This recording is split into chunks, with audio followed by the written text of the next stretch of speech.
par lequel Quéméneur vous cédait sa propriété de Plouriveau pour la somme de 35 000 francs. Est-ce que vous reconnaissez ces faits? Non.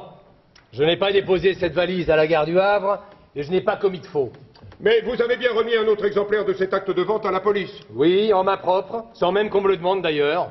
Ce qui veut dire que vous revendiquez bien l'achat de cette propriété? Absolument. Vous étiez même allé la visiter avec votre épouse en janvier 1923.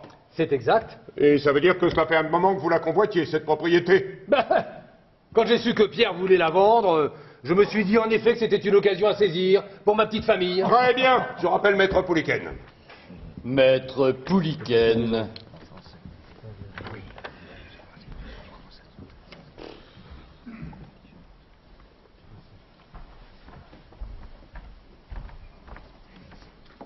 Monsieur le Président. Maître Pouliken, cette vente du domaine de Plouriveau, votre beau-frère vous en avait-il parlé? Jamais, à aucun moment. Et puis, jamais les Seznec n'auraient eu les moyens de se l'offrir. Mais à 35 000 francs, monsieur et madame Seznec, mais on aurait pu se l'offrir, le domaine de Plouriveau. C'est bien là le problème. Jamais Pierre n'a pu vendre Plouriveau à ce prix. Une propriété de 80 hectares. Enfin, il y a hectare et hectare. Hein. Donc vous jurez ne jamais avoir entendu parler de cette vente? Je le jure, Pierre me parlait de tout. Est-il exact que vous deviez de l'argent à Pierre Quéméneur? Il est exact que Pierre m'a aidé financièrement à ouvrir mon étude. Mais cet emprunt a été fait dans les règles et je n'ai absolument rien à me reprocher là-dessus. Ce sera tout, Maître Pouliken. Merci.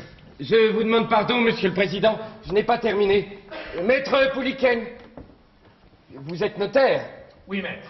Donc vous pouvez expliquer à messieurs les jurés ce qui se passerait en termes d'héritage si quelqu'un disparaissait. Je ne comprends pas. Oui, moi par exemple, si je disparais et qu'on ne retrouve pas mon cadavre, qui héritera de moi? Personne. Je ne comprends pas.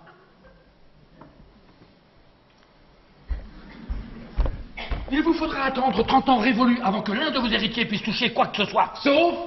Sauf s'il est prouvé qu'il s'agit d'un meurtre. Même sans cadavre. Donc, si je vous comprends bien, le fait qu'il soit prouvé que Pierre Quéméneur ait été assassiné vous permet d'hériter sans problème.